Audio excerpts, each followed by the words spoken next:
itabaki nimehamia mtaa. Itabidi nimehamia mtaa. Itabidi nimechange phone number. Kuna group nyingine kwa Telegram na WhatsApp unatafuta room. Unatafuta room. Roommate nataka kunini. Lakini asikuwe kama wale boys wako. Nani unaweka food kwa fridge unaweka jina. And then I was like nasoma nitafute hii do. But already unamekio do. But already natengeneza hii chapa. Geo time ulikoshaanza kule. I'm assuming again ni assumption ulikoshaanza kumeka kitu. So ndo tuto hiyo assumption acha tu nikwambie venye ilikuwa. Mimi sasa ndo nilikuwa mse mwenye naenda na niliwaambia nilikuwa nini under label hiyo Ductal Entertainment, right? So Gibbs ndo alikuwa main DJ. Mimi nilikuwa under yeye. So mimi ndo nilikuwa naenda namfungulia. Alafu anaingia nini crowd ikiwa hyper nini and then mimi ndo ndafunga like tunawaitanga back boys back home. Napenda Kenya nini wanafanya na waseka nini Kenya wanafanya juu hizo mtaa zitachangewa na politicians bro. It's us. Ni sisi wasenye tumegrow through hiyo struggle, sio wenye tuna understand hiyo struggle ndo tunaweza rudi tu change hiyo. Welcome back to Wadas Podcast. Niaje keke uko vipi? Niko poa nashukuru mwanangu. Za kwako? Niko fit, niko gangari nashukuru bro. Alhamdulillah. Jima wagwan. Jamaa kuna mahaina tunadhani alhamdulillah. Niko poa Alhamdulillah. So leo tumekuja na guest wetu hapa kutoka all the way from ni Houston ama ni wapi baba? Mimi stay Dallas. Yeah. Texas ama? Dallas, yes. Texas. Welcome bro. Welcome Pedi man. Shukran ndio mazee jamaa. Yeah. Ulikuwa unasema at this rate itabaki nimehamia mtaa. Itabidi nimehamia mtaa. Itabidi nimechange phone number. Kuna group nyingine kwa Telegram na WhatsApp unatafuta room. Unatafuta room. Roommate nataka kunini. Lakini asikuwe kama wale boys wako. Unaweka food kwa fridge unaweka jina. Makapitia mtu yangu hatuwezi pigia tagroup ya mtaa. Pedi welcome manze. Shukran baba. Welcome sana. Thank you for having me on this podcast. Yeah. I just want to let you know hapa Washington manze kazi kibao. Yeah. Anytime unakuja hizi area manze tukuja tu itisha kazi ya caregiving utapata as soon as possible. Meacha nikiagive muziki mazee na madex pale. But anyway, thank you for having me guys. Najua last time tulikuwa tumepanga. Yeah. You maybe ni audience IG but tulikuwa tumepanga hii happen last time but ikuweza but si usema vitu zi happen at the opportune time. Yeah. When the time is right. God's timing is right time. Exactly. God's doing. He will make it happen. Yeah. So unajua pale mtaani pale kwa base mostly kwa magrao. Yeah. Pedi ni jamaa mwenye unaelewa? Yeah, nakupata. Ana spray mapasses kwa mitaa kwa vijana. Ana move vitu zingine. Moshi Arusha na Manga Dar es Salaam. So why Pedi? Mazemu upate hiyo swali mara most sana yani mazee. Juu place tumetoka unajua Pedi ni wasa ujihusisha na vitu illegal unajua. But mimi nipediwa muziki bro. Mimi nipediwa vibes. Unajua? Good vibes. Good vibes always yani. And inshallah. Yeah, but nikikujibu swali yako, majina official ni Peter Consolation Irumva. So nikigrow anaitwa Pinches. Umepeleka mbio Pinches. Umesema Peter Consolation. Peter Consolation Irumva. Consolation. Mimi wazazi wangu walienda shule baba. No. Southern Africa, mostly Zambia. Wao ituanga good luck. Good luck Chibonga. Good luck Jonathan. Wanaitwangwa siji happiness. Egonga. Happiness Mulonga. Wewe ni wagini. So consolation. What are you consoling bro? Are you a lawyer? Were you supposed to be a lawyer? Easy. So consolation in a stem from mimi nilizaliwa I think weeks after sistangu msome pass. So mazee maperole mwanite consolation mazee juu nika yani nilikamkuwa console. Lakini sasa tena nika ilikuwa prophetic sababu mimi bado na console wasi bado na vibes yani unajua. So mazee so there's more that comes with the name unajua usiite tu mtu yani jina hivi tu yani. Jua kile unamuita mazee anaweza kama bikamia mazee. Ndio nilikuwa najaribu gembe boy wangu manzi amepewa jina Shikwekwe. Ni noma. Avira vishe ndeve ndio walia ati Kikiroi. So Pedi nataka kidogo because what you're doing is something different and we come from a community whereby people would say, even most parents will tell you, do not take that career. So tell us background kidogo. How comes did you start into DJ stuff? Maze venye nilianza DJing ilikuwa naweza sema ilikuwa ni nilijipata tu yani unajua lakini kabla nikujibu hiyo wacha nijibu keke venye nilitoa pedi safi kweli by the way yeah. So pedi nilikuwa nasema majina yangu ni Peter Consolation Irumva, right? So nikigrow nilikuwa I used to go by the name Peter, unajua, so nikiwa mtaani ika transform to Swahili which is Petero. Nikiwa high school pale mazo naingiaga pale form 2 dole imekushika nini usanii unajua. Mimi by then nilikuwa dance hiyo time, so nilikuwa naitangwa Pedro. Ile Petero ndo ilitwistiwa tu hivi kiasi kwa Pedro. Alafu sijui nakumbuka hiyo era ilikuwa ngani era ya soap opera nini unajua. So Pedro ilikuwa Alejandro fulani. Umesema Pedro. Pedro bro. Pedro. So mimi Petero. Mwenye alikataa Yesu ama si Petero? Hiyo sio point. Point me. Pedro nikaitwist mazeka kujeka kwa Pedro Feria na mazee tangu nichenjio hiyo jina kwa FB in 2012. Hadi sasa jo mazee kwa Pedro Feria. Lakini sasa venye toka venye nilingia DJing, but venye nilingia DJing nikaona Pedro Feria is a long name, man. You need a name that's catchy. Yeah. So nikaikateka kwa Ped. Nikasema Ped lakini Unataka kuandika una get Ped like PED. Nikasema mazee hii acha try Pedi. Ndio kusema Ped unajua msasa ni pedla, so mjazie tu iko tu ni Pedi. Asende tu usimpatie assignment, mpatie tu hiyo kukwe na hiyo that like the suspense in it. The suspicion in it and stuff, but yeah, that's how Pedi came to be. Okay. Yeah, and so was it here in the US? No, back home bro. Back home. Nilianza DJing in 2015. Okay. Na venye nilianza ikuwa like venye sasa now coming to your question Freddy, haikuwa like nimemaliza shule sasa nimesema ati naenda sasa kwa DJ zizi. Ili happen me seriously because I have a younger brother, right? Nikifanya KCSE yeye alikuwa anafanya KCPE. I started for my KCSE in 2014. Right? So yeye akifanya KCPE si lazima aingie high school, right? Yeah. But finances zetu mazee kidogo hazikuwa right pale mtaani. So nikamwambia mazee mazoa jani aje juu nimekwambia high school nilikuwa dancer. Kasema mazee nilikuwa na interest. Nilikuwa cheza virtual DJ hizo matimes za high school nini kurekodi hizo ma dance mixes and stuff. Nikasema ni aje, let me give it a shot. Nikaingia pale academy Nairobi Tao pale Fire Station Koja. Hiyo pia ilikuwa hustle by itself. That's how I started my DJing career. That was in 2015 January. Mazee sasa tunapiga miaka kinde bro hivyo tu. Oh wow. Yeah. Kwenye industry bro miaka 10. That's a big feat mazee. Sana mazee. Lakini uko na patience. Mimi hadi nilibuy deck. Nilibuy si uongo. No, si uongo. Jima nilibuy deck like nachanga tu reggae peke yake. Nikabuy kila siku nikitoka job nataka kupiga zoezi wana but can ni discourage ni ati nilikuwa natafuta ma DJ niambia aje nipatie ngoma. Wanataka nipatie do. Wanakuuzia. Wananiuzia ni aje nipatie do, nipatie hivi na hivi ndakupatia ngoma. Nikakuwa discourage nikasema ninajua nini si lazima pia. But nilikuwa nataka tu ku DJ marege peke yake. Kweli. Lakini kanaweza ambia madj ulipeleka wapi deke? Tochi aje. Siliuza. Ulindonyo? Si ndio? Mbona ulikuwa discouraged haraka? Hiyo tu unajua pia nilikuwa nauliza unapatanga wapi ngoma kwambi. Walikuwa na gatekeep. Na again acha internet ikam hizo hii ni juzi bro. Hii ni juzi. Last year but one I think. Si unajua hata ulikuwa nakuja makejani nilikuwa na deck, nilikuwa na set. But you download mangoma ama? So where do you source your songs from? Kuna kwanga na record pools zenye madj source ngoma. So if it depends with where you're working. So if you're a club DJ, if you're a radio DJ, or if you're a TV DJ, you would get or even a concert DJ, you get songs from different pools. So for example kuna ngoma unacheza radio juu radio ina like clean format na pia TV mostly. Kuna record pools specifically for that.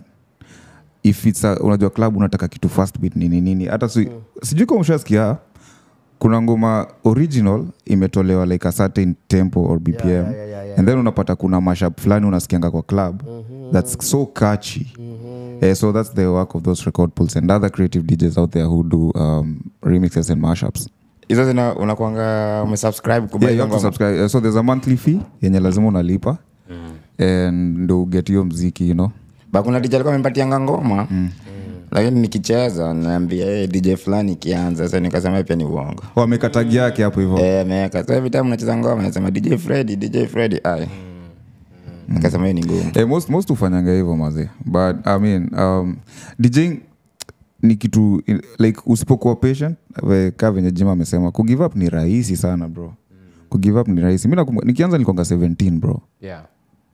Mimi nilianza nikiwa 17 buda na mi ile platform yenye niliintroduce watu ilikuwa ni club DJing. Juu so alini train alikuanga resident wa club fulani Nairobi ilikuwa inaitwa Mojos.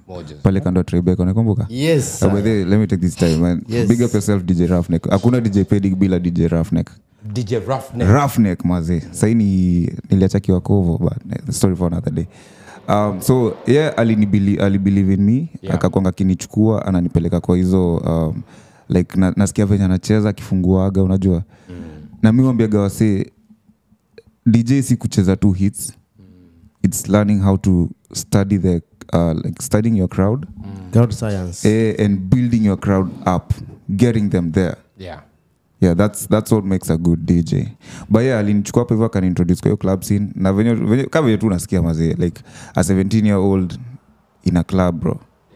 Nilikuwa na freeziwa sana bro. So kulikuwa na instances mob ninge give up. But nikaendelea tu kusukuma. Hata hiyo mazee bro ilikuwa normal design kumake fare ya kuingia tao daily kwenda classes. Ilikuwa normal.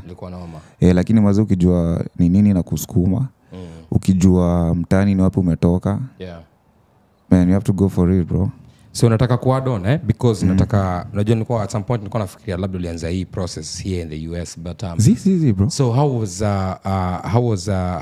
are your parents taking you because the majority of our parents wako na background ya Christianity. Yeah. Na wanajua kijana wangu anaingia kwa bar. How was it?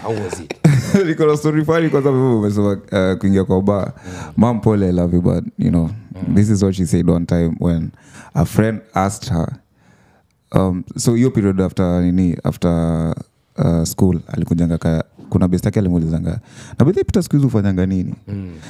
Mazi sielewi. Okay. No like honestly they don't understand like that era of like ile generation wali grow in. I understand creativity unajua. Freddy say mtu wako akikama kushow nataka kuwa artist kulingana na life yenye sisi tumepitia mtaani. Unaweza mwala unaweza mguide kwa hiyo journey ya kuwa artist.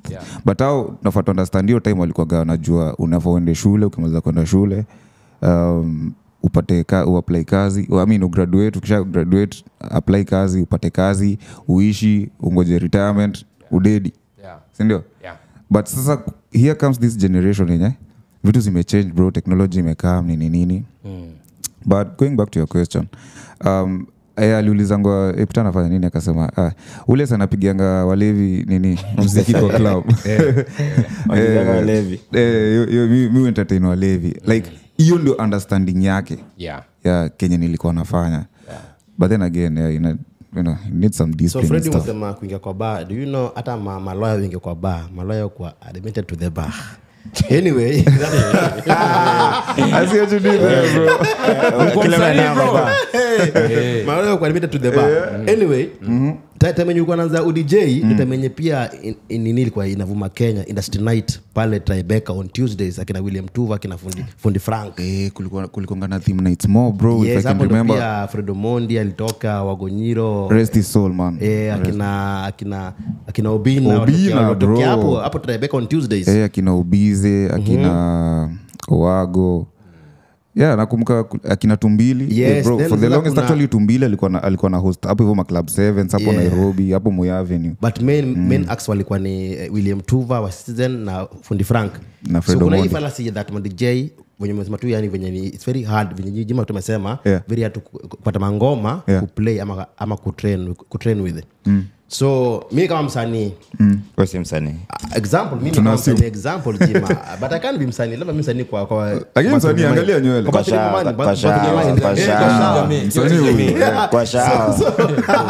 Kwa shao. au ni era so Ati vini? hiyo ni era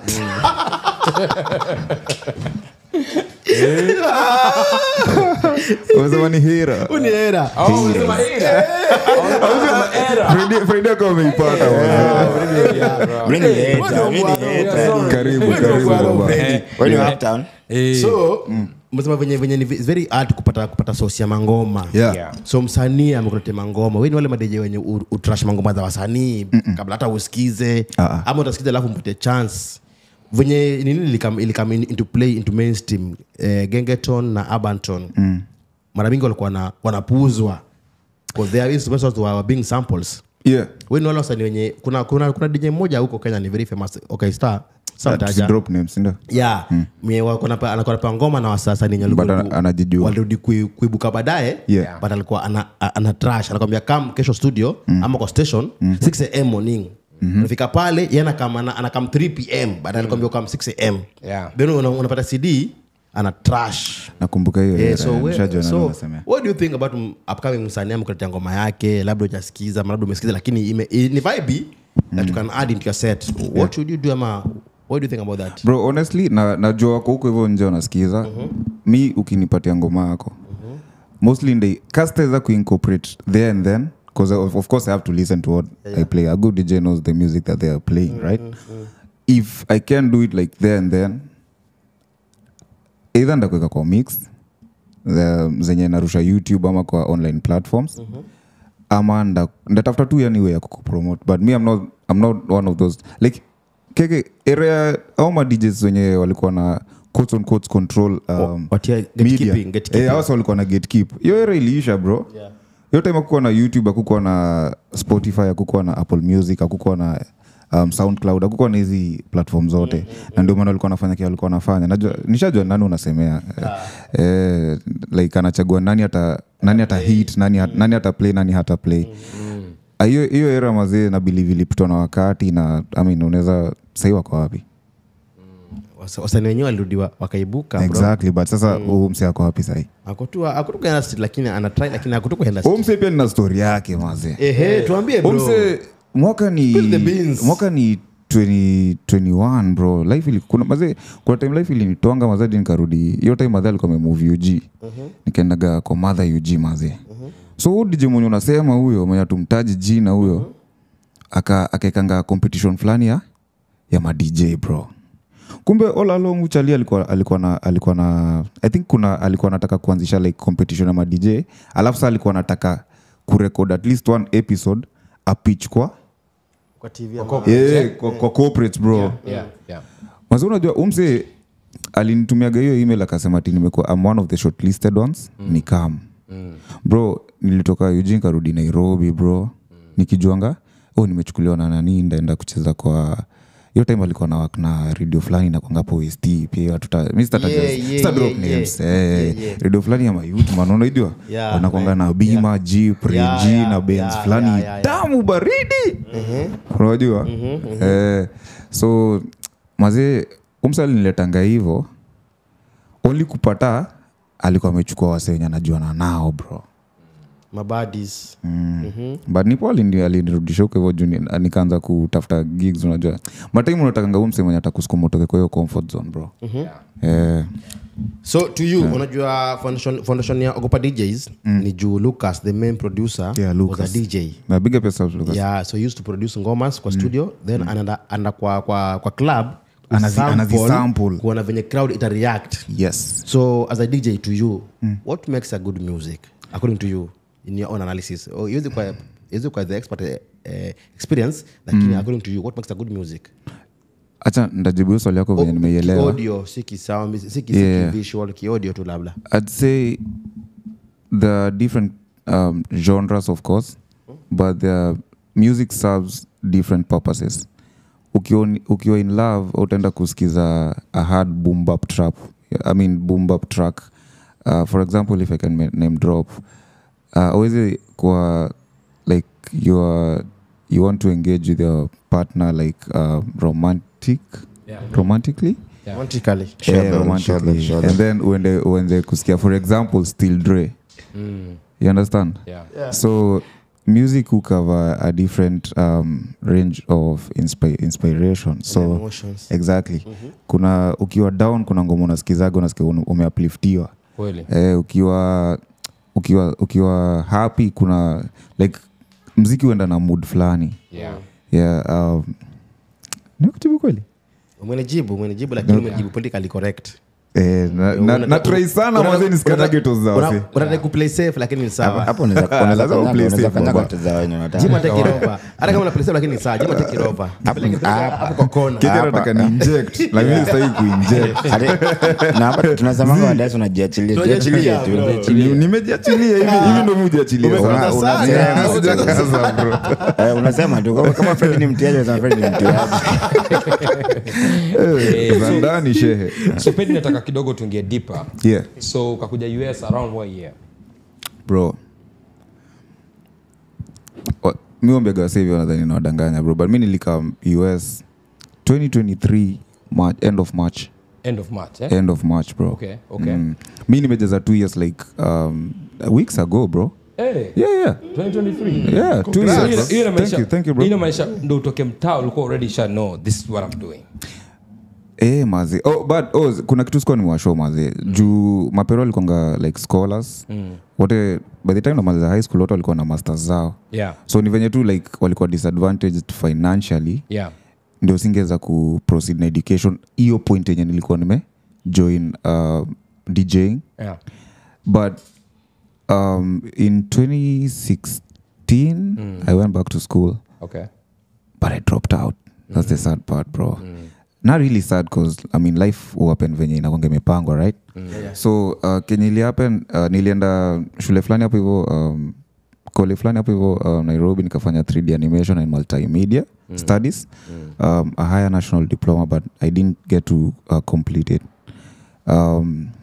because at that particular point in time I was working with I was assigned under DJ Gibbs. It's a unit called the Dark Child. Big up yourself, Gibbs, wherever you're from. Yeah. So bro, kwa wiki nilikuanga Nairobi like Monday na Tuesday pekee, bro. Na classes ni throughout the weekdays.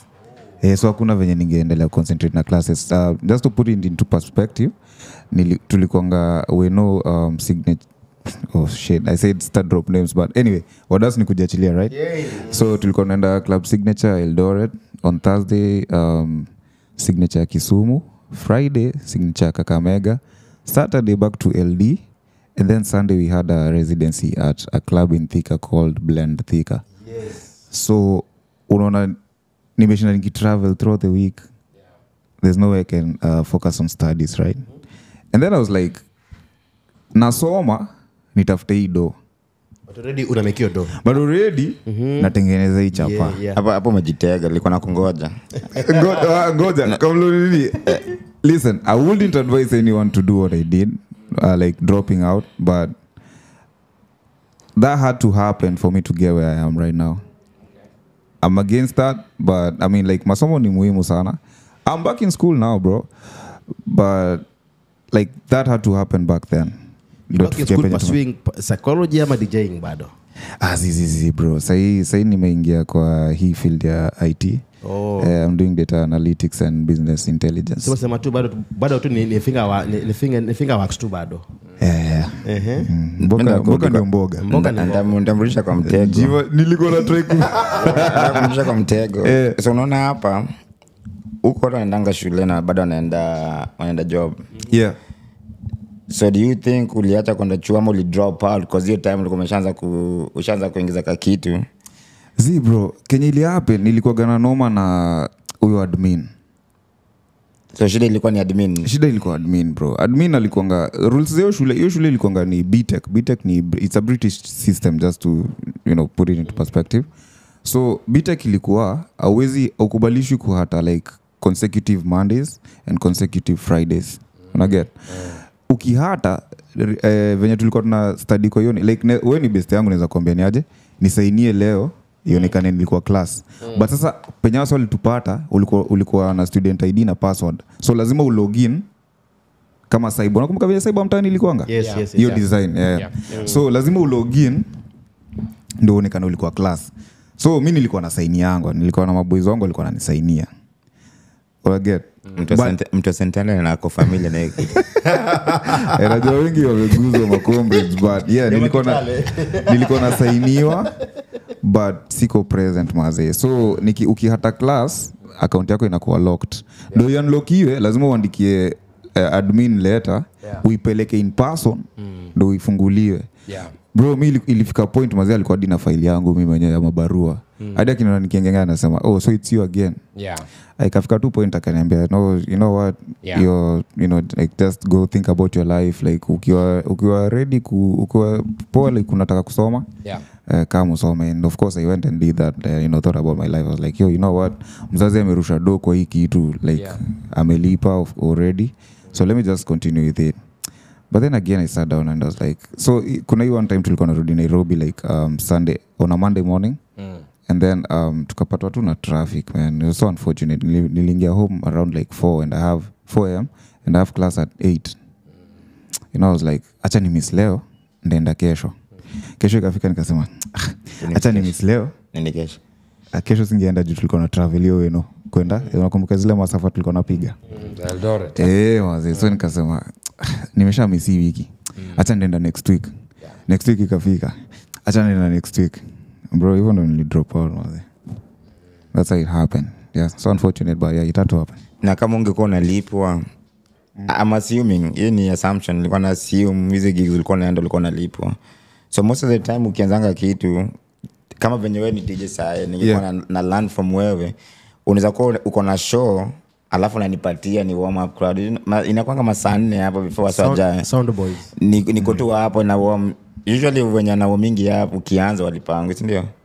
Do you think your time ungekuwa unafanya yasari, ungekuwa wewe una mingi hapo ungechange venye vitu zilienda, ungebaki shule ama your time ulikuwa ushaanza kule? I'm assuming again ni assumption, ulikuwa ushaanza kumeka kitu. So ndo tutoyo assumption, acha tu nikwambie venye ilikuwa. Mimi sasa ndo nilikuwa mse mwenye naenda na niliwaambia nilikuwa nini under label hiyo Ductal Entertainment, right? So Gibbs ndo alikuwa main DJ. Mimi nilikuwa under yeye. So mimi ndo nilikuwa naenda namfungulia, alafu anaingia nini crowd ikiwa hyper nini. And then mimi ndo ndafunga. Like tunawaitanga back boys back home. Wewe ndo una set up, alafu ndo uta set down. That's what I was doing. Yeah, so si ati mimi ndo nilikuwa main ama headliner. Ulikuwa unalipwa? Yeah, nilikuwa nalipwa at that time. So like, but unajua uko under unit, so Kenya unalipwa ina depend na the main guy, Depend na magigs ama ulikuwa unakuwa ona retainer. Nari, hakuna retainer, ni kaa tu hustle mtaani, hakuna retainer. Kukiwa na gigs kukiwa na gigs utasetiwa, kukiwa kumeparara mnaparara. Also again, the disadvantage of working under a person is like whatever they are going through, you get to undergo the same thing as well. Yeah. So kama yuko poa pia utakuwa poa, like kama uko poa pia utakuwa poa. So it's not haikuwa nini, haikuwa like straight, it was more of here and there. Yeah. Sasa umesha clarify point yangu. Ulikuwa unalipwa. Yeah, that's why ungeweza kucancel. Unajua ni aje leo nimebita, hata niende kesho.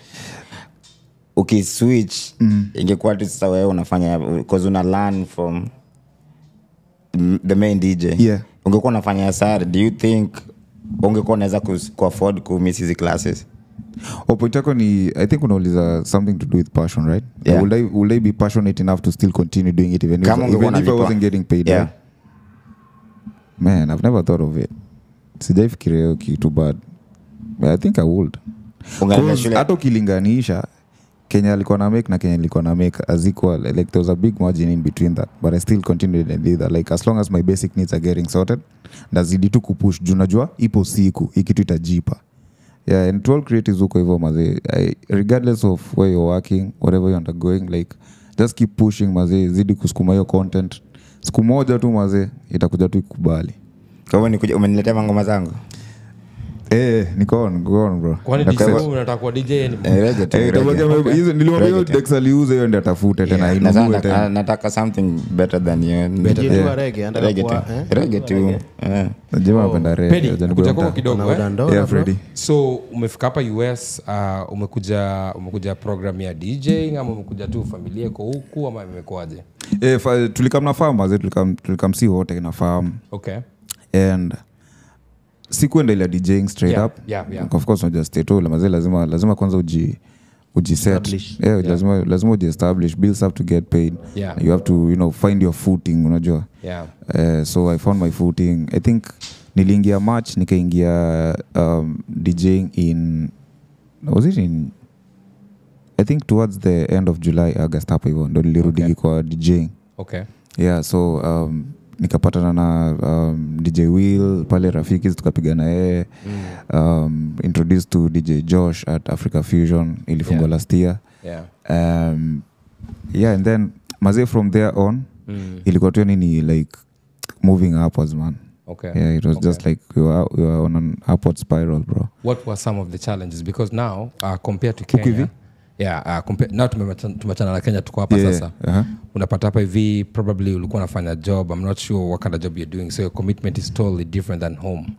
Unajua home labda ungesema unakuti chuo but you still be able to make ends meet and inaweza kusustain.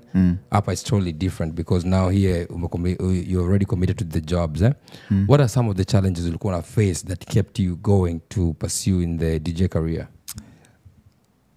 Wase walikuwa naiona kama challenge, but me I used to see it as it's how bad do I want it. Do you remember there's a time I used to work in a dialysis clinic. Nilikuwa namaliza gig around, so of course Texas venye nakuanga clubs hufungwa 2 AM, right? And then kuna after hours maybe inaenda di around 5.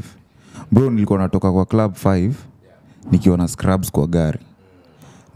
Nafika job na change into scrubs, napiga shift until like saa 8 hapo hivyo 1:30 PM na natoka. Wase hawakuwa na understand mbona nafanya hiyo kitu, bro, but so unachiki Kenya, naweza sema Kenya ilini prepare discipline wise for these moments that I'm living in right now. Design unaweza toka job kwa umeingia, unaweza toka gig kwa umeingia job na uta feel anything. Okay, of course you'll be tired and all, but discipline in anything that you're doing, discipline is key. Ukuwe ni footballer, ukuwe ni daktari, ukuwe ni lawyer, ukuwe ni whatever you're doing, bro, out there, discipline is key kabisa. Alafu of course juu alifanya tumegrow mtaani, bro. Tulikuwa nabonga nao na nambia umetoka Ungwaro, bro. Pia nimegrow around the same areas, bro. Shoto arudi Ungwaro, hataki kurudi Ungwaro. Hawezi rudi, bro. Hata mimi siwezi rudi. Si mta yake. Tutarudi kutembea, but si hivyo. Hata hiyo hataki. Narudi home, narudi Ungwaro. Freddy lazima turudi to inspire us. Tumetoka hivyo. Narudi back. Talking of kurudi, by the way, Nino akona tournament pale Dago. Oh yeah. Iko next month ni under 18, both ladies and both girls and boys. Itakuwa next month na itakuwa ni pia ni kama selection process pia. The best first players they can stand a chance of winning scholarships to the US. Next month unamaanisha May, In May, yeah. Yes, sir. So, what date? Do you have dates? Dates bado ajaamua bado. But just keep it posted. Itakuwa next month, itakuwa pale Dago. Mdagala kuna tournament inaitwa the Future Stars under 18 tournament. Na kuna sponsors keke. Kuna sponsors ya Wadask podcast ni kama ni moja wao. Akona Beyond Ops pia, akona 5 Star Entertainment, akona Outerwear pia ni some of the sponsors. Moja anaitwa Legacy Academy. Yes. Na umesahau moja. Nani jina? Nikumbushe. DJ Pedi pia. Maze mimi napenda Kenya Nino anafanya na waseka Nino Kenya wanafanya juu. Hizo mtaa zitachangewa na politicians, bro. It's us. Ni sisi wase wenye tumegrow through hiyo struggle, si wenye tuna understand hiyo struggle ndio tunaweza rudi tu change hiyo. Mi kulingana na uwezo yangu nifanye kile naweza fanya. Freddy ushikilia wase unaweza shikilia. Mi kuna watu wawili fee mtaani. Yeah, big ups, hata si bro, watu big wangu ups, bro. big ups. So Si ni blood. but ni una nini tu like unashikilia tu pale penye unaweza ndo try kutoa wase kwa hiyo nini captivity ya destiny shaper. Exactly. Yeah. So kama unaweza shikilia wase wawili, mimi nishikilia wawili, Keke ashikilia wawili, Jim ashikilia wawili. Hivyo it takes a village. Already hiyo ni community, hiyo ni kijiji bro. Exactly. And by the way, hizi tournaments zina costing a lot, na the fact that anatoka huku kwenda mtaani, so kila mtu anakuwa na expect every time akimuona yeye ndio kila kitu. So mi sipendi jina mafans because mi si believing in mafans familia. Naitanga familia. So wale wanaweza kuna kitu kidogo unaweza tuchangie tujaze hapo and now mtaani watu watafurahia. Na kama huwezi kuchangia, by the way najua si lazima iko ni do. Because ni wachezaji unaweza kaboots kama unataka. Kitu yote unaweza mpatia aende nayo. By the way, akisema kwa hiyo kitu reason mimi nili choose kufanyia watu hii Kenya nawafanyia ni pia mimi kuna msali chipin kwa education yangu. Kweli. Kuna mlami fulani alikuwa ametoka hata sikumbuki na alikuwa ametoka but mimi nilisomesha gona mlami bro. Is it like something like Compassion Project? Unakumbuka Kompa ya pale 46 kulikonga pia niyo wase wa Kompa. So so pia mimi ilikuwa tu ni a way of giving back to nini to hiyo. Niko serious. Jima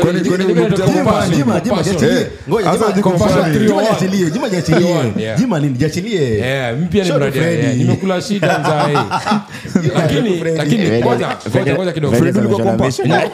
Ulikuwa Kompa? Hapo Deliverance hapo Ngoro. Daily nakumbuka daily. Alafu nikaenda kwa Musi, karibu kwa Musi. Ile FPFK ya Musi. Bro tunajuana 301. K301. Sasa mimi niligrowing kwa hiyo nini ya FPFK. Naona venye dunia ni ndogo mzai. Dunia ni ndogo bro. So nataka tu differentiate kitu kidogo hivi Unajua kuna mtu kama Jiman alikuwa anajitambua, he's passionate about music, he believed in himself being a DJ. Correction. Bado anajitambua, usiseme nilikuwa. Aliquit until you become realistic is different. Uniquita since when? So nikuulize kitu moja. Unajua kitu moja, you notice what you're talking about is just passion. You're just passionate about it. And discipline. And anything you put passion on it, at some point you might be challenged in life. What nataka tu kujua kuna time yenye ulifika ukasema, should I stop doing this ama naonaje? Hapa sana hapa US. It comes to that point. Ina kuna point pia ushajaribu kwenda mahali ukapiga gig. Raia inashinda huyu jamaa nini huyu? At what point did you are like, okay, I think I'll keep it going? Kuna ngana hizo points bro. Kuna ngana hizo moments man. Unapata your peers in the industry instead ya tusupportiane tunakanyagana bro. Inakonga mbaya mazi, especially msana kuja kusmile in your face alafu unasikia vitu zenye alikuwa anasema behind your back bro. You're like bro really kuna shoddy promoters unajua. Mimi bro nimerushwa do mbaya state of bad ama huko bro ni huku. Oh gosh. Na nilizaje hata historia do. Sasa nikitaka kubook event process yako ni gani? Na kulipa before ama after? Sasa niko under management called Mizizi Group. DJ Shinsky pia is one of the talents under the same management. So mi sahi booking yote lazima ipitie kwa management ndio wa approve. Na it's a good way to secure your I mean it shows some level of professionalism sababu kudeal nao sasa au ma shoddy promoters.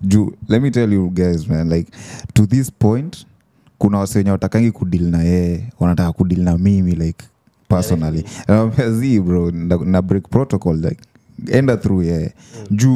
Ukienda through yeye inani protect na inakuprotect. Jima wewe ni boy wangu, si ndio? Tena nikitaka kuita unipigie uradi na lazima kuna through management. Unajua mbona nasema inani protect mimi na wewe? Majamaa mmekosana na wase wangapi juu ya chapa? Jima meku? Meruka sana. Jima kurusha. but it's okay. Najua ni banta but una get Kenya nasema. Ulisema nitoaje leo kwa ground? Nini? Banta. Wacha tusingie. Lazima utasema. You're putting you on the spot. No bana.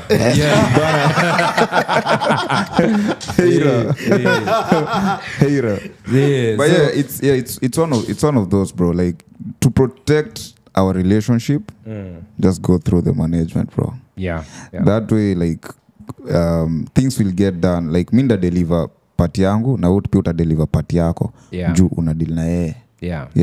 Nimerushwa, bro. I can't lie. Hii ilikuwa before management. Before join management. Yeah. Na and then of course pia unaingia kwa management. Sasa sasa umeanza kujifeel, you know, you ain't even all that, bro. Sasa management ya nini? We'll just book another DJ. Yeah. Bro, oni boys wako wanakuongelesha hivyo, bro. You know? Yeah, man, but I mean, it is what it is at the end of the day, bro. So Pedi, are you a Christian? Very much so, bro. You go to church, eh? I believe in the Most High, bro. Jesus Christ is my Lord and Savior. Hallelujah. Yeah. Amen. Nataka tufanye hivi kitu moja, eh?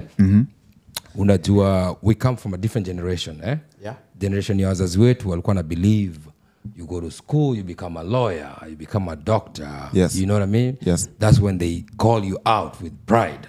Look at my son Keke Roy. Dr. Keke Roy. Dr. Keke Roy. Yes. So Daktari wa miti ni shamba. What a doctor. look at my son What are the doctor? who is a quack. Hey. Anyways. What are the doctor? But there's this other bad There's this other guy. But there's that this other actually guy. is a DJ. But life may change. Mbona nyote umesema hivyo? Mbona wako na vende? Ngoja. Isa bro. Ngoja. Sorry. It's called bana. Unajua nimekuja kufind out nini? Ni bana. Nimekuja kufind out nini? Yeah.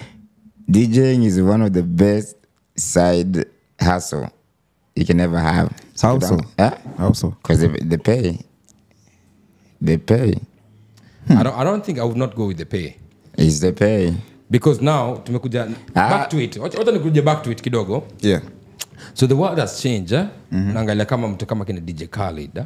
Oh yeah. Those are multi-millionaires. Unaelewa? Just because of music, eh? Dollar millionaires. Bro. Na unapata huyu ni mtu mwenye anafanya kitu yenye he's passionate about. So what are the kwa sababu wewe unajulikana unapiga hizi gigs zako kwa bar. Na kwa bar inajulikana ni watu wa nini?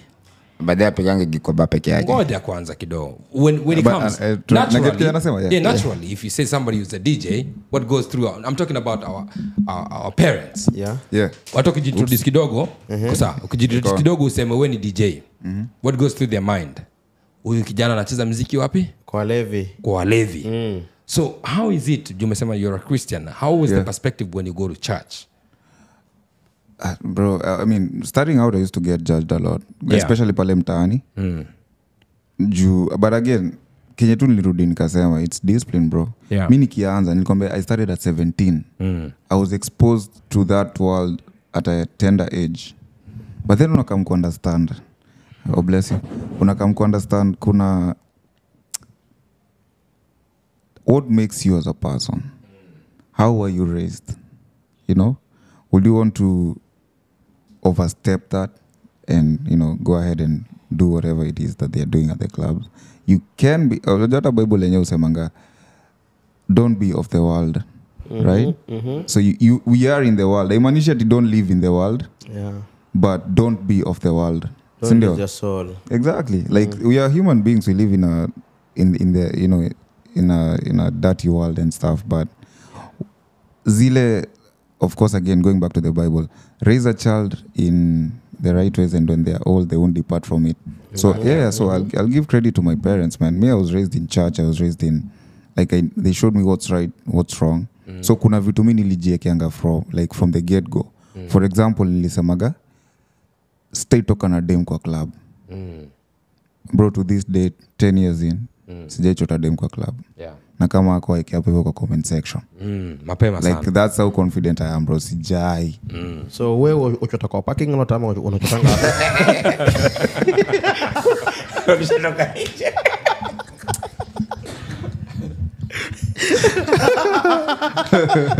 Tuko nje club. No, like okay, so let me rephrase it. Like, me say stay cheapo dem, sijai cheapo dem. Sema hivyo bro. Na siwezi cheapo dem. Yeah. Yani like hiyo nishajisemeaga tu yani. So ni vitu kama hizo maze like ni discipline jo maze. Mi sija grow hivyo. Mbona ni you know, mbona nifanye hivyo sana. On the same principle. Jima, shut up Jima. On the same principle. Jima is actually a good guy. I mean, he's married. Yeah. Kuna DJ fulani alikuwa beshte yangu sana. Anasema akiwa pale kwa booth. Hiyo booth yake anatreat kama ofisi. Exactly, bro. He doesn't even allow liquor. Hata MC wake hawezi kunywa liquor kwa hiyo booth. Anasema venye tu daktari hawezi kunywa pombe kwa theater. Exactly. Ama wewe huwezi kunywa pombe yako kwa ofisi, hata booth yake pia heshimu tu hivyo. Manzili ile piga shughuli yako 2 hours then kunywa pombe after 2 hours. Enda join wengine, piga tei yako. So ni what about discipline? So ni tuko ati DJ sasa juu jamaa ana spin ya walevi pia ni jamaa koto ratchet. Of course kuna characters. Si kila mtu anaanga club ni mlevi. Tuanze hapo. Kuna watu meeting hapo ya pombe. Tuanze hapo. Kuna wale anaanga kunywa maji. Kuna milk bar, kuna juice bar na kuna bar. Kuna wale anaanga club ku socialize. Niko na rafiki yangu mwingine anaitwa Nasa kunywangi. Anaendanga club. Yule katraka ni mlevi. Asi mlevi. So si kila mtu anaanga club ni mlevi. Lakini labda anakunywa another spectrum. I cannot speak on that. Anyway, Jima nilikuwa niseme kuna characters wengine of course kuna characters wenye wamefanya hiyo kitu like wamechukulia profession kama like a way to bag girls, a way to get complimentary drinks, you know, a way, you know, an easy way to fame and stuff. But again it comes back to discipline. Unajua kama mimi like nikisema staki drinks kwa booth juu nika ofisi, I mean it only makes sense like your equipment bro ni expensive man. Yeah. Super expensive. Yeah. Bro mimi nikamkushika equipment stato. Mtani singeweza. That's how expensive they are.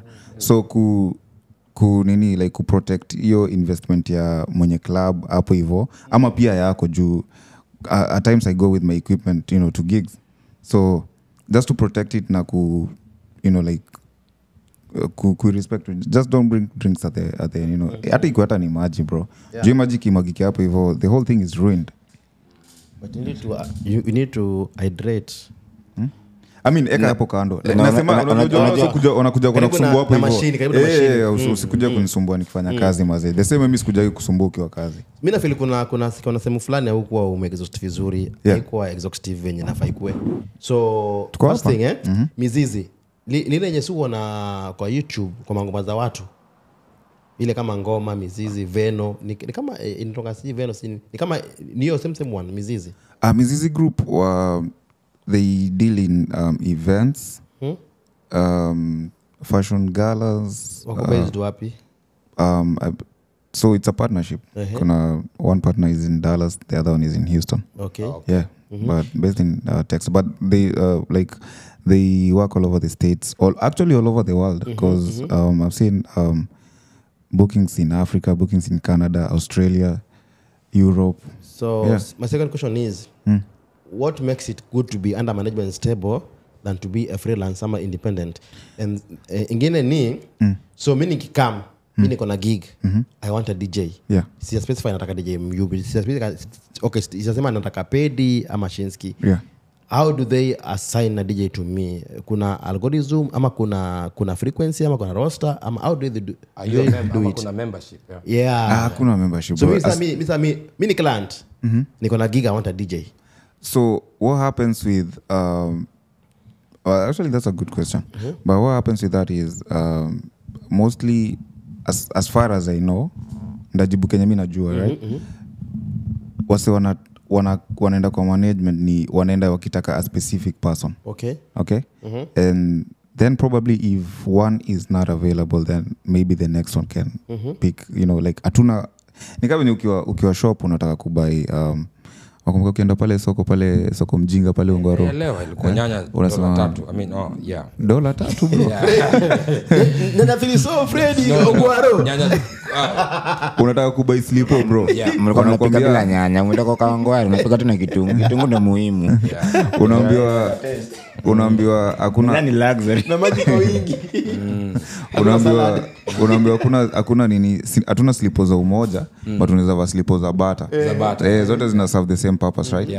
So it's the same thing, like it's basically working as a team to get, you know, like the client's need sorted and So what makes a DJ stable, a management stable, preferable to being a freelance? Before answer swali venye umesema ati kama nataka pedi na pedi haiko available wananipatia Freddy.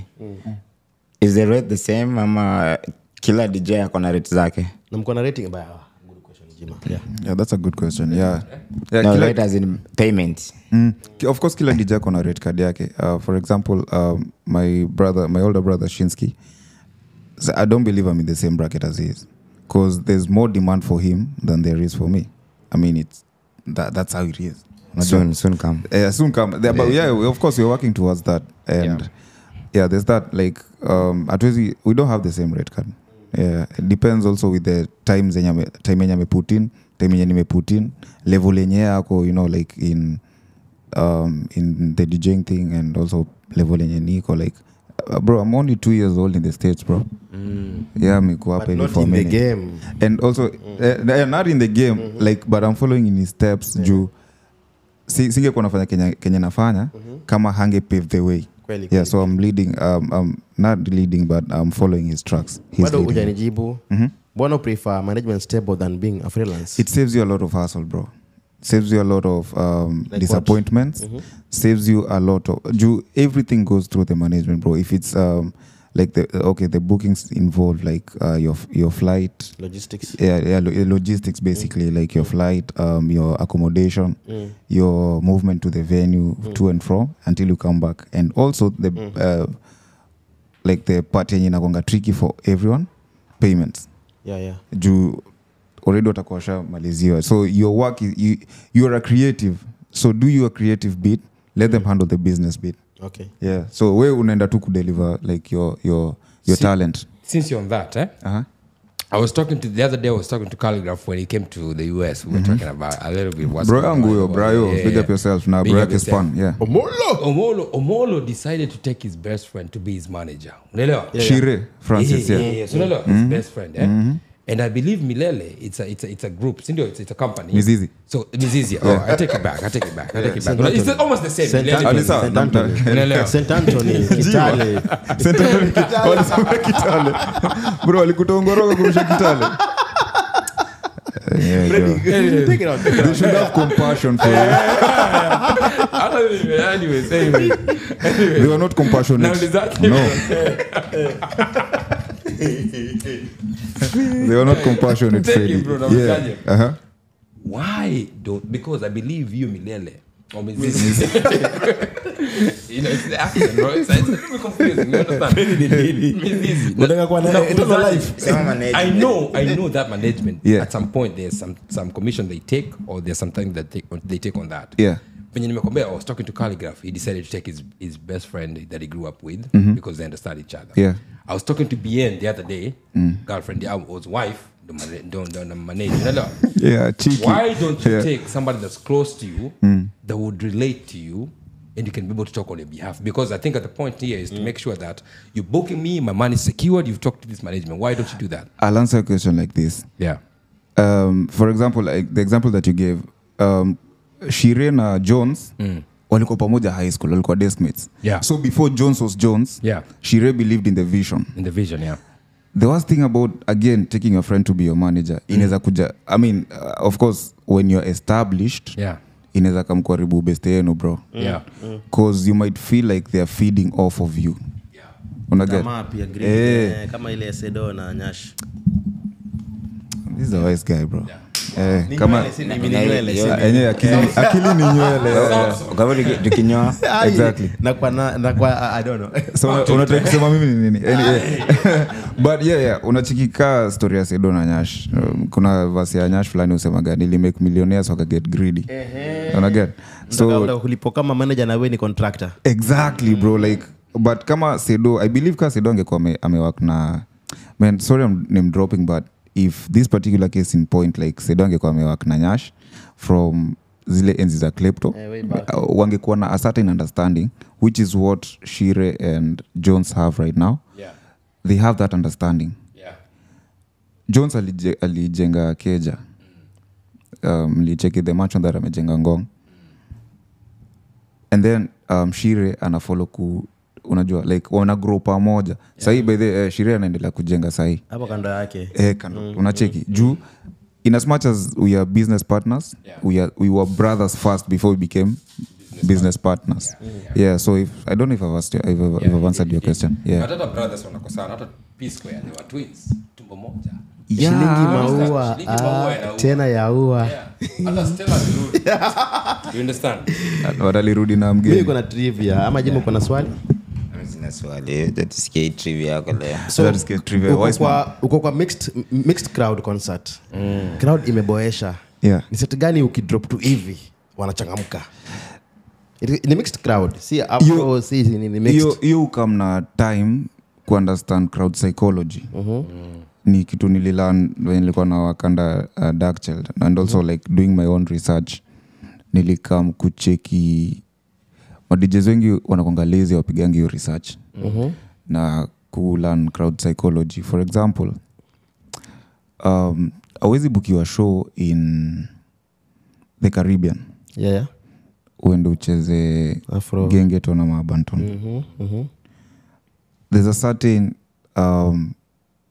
certain genre that they are familiar with. You can play Abanton or Gengeton remixed in their own genre. Yeah. You understand? Reggaeton sasa. Reggaeton. Iko. Shanga hii ni gani jo? Ni accent. Something is not right.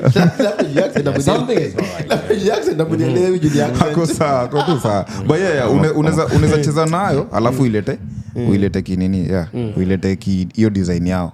So ma DJ mara mingi wanajipanga prior to the event. Labda ashafanya his own research on the crowd, on the concert, on the nini. So see, I can't speak for everybody. I'm only speaking for myself. Me kenye mimi hufanya before nikibukiwa show, lazima nipige research, bro. Yeah.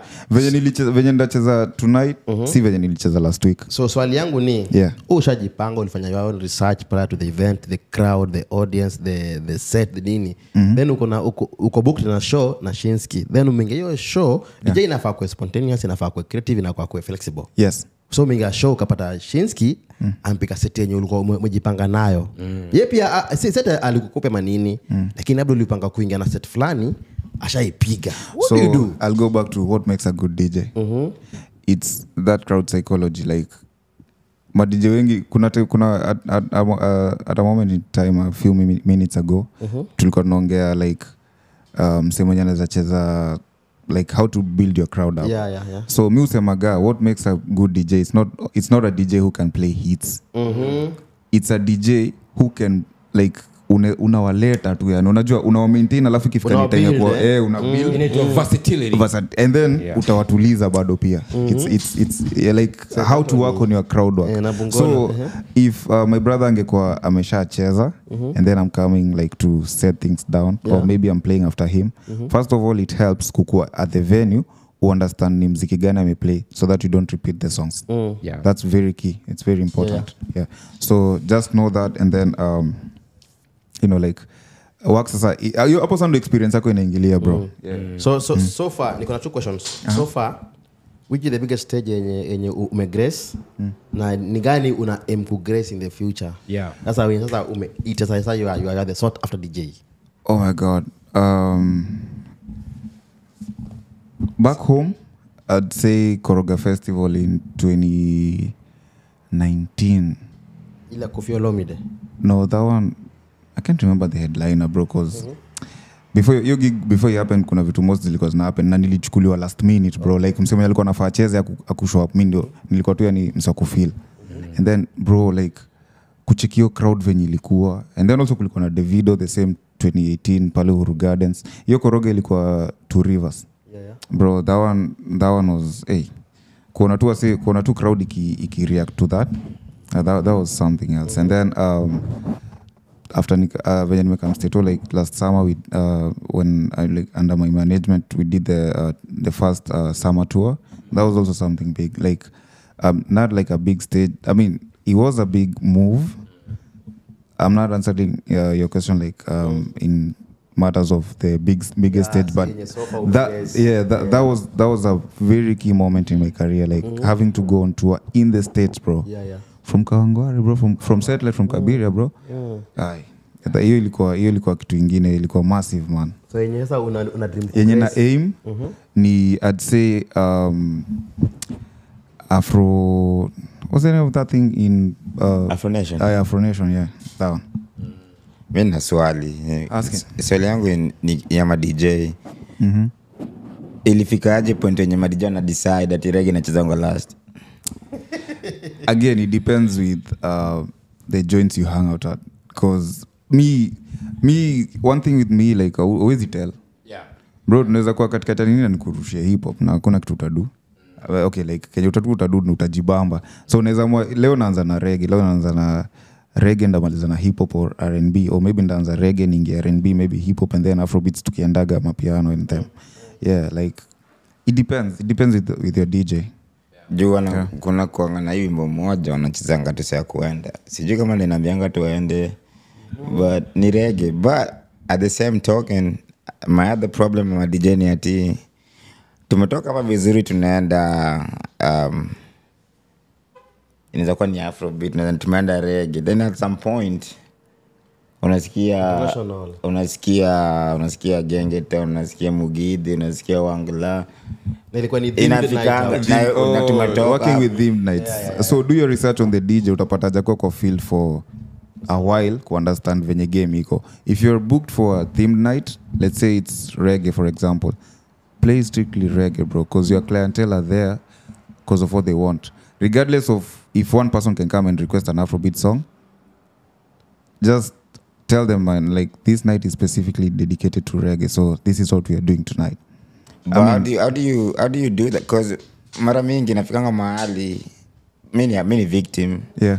Mimi victim, mimi nafanyanga hivi most of the time. Nafikanga mahali niko like niaje, sasa niko kwa mudie ngoma fulani nichezee hii wimbo. And I'm sure ina happening all the time. Yeah. Jamaa nakuja niaje nichezee hii wimbo, unadilingi na watu kama waje. Just respectfully washo, yeah, I'll do it. Even if you don't end up doing it, mostly they are drunk and they won't even notice. Na mostly akitoka hapo hivyo kingia kwa gari yake ataweka kwa YouTube na atasikiza.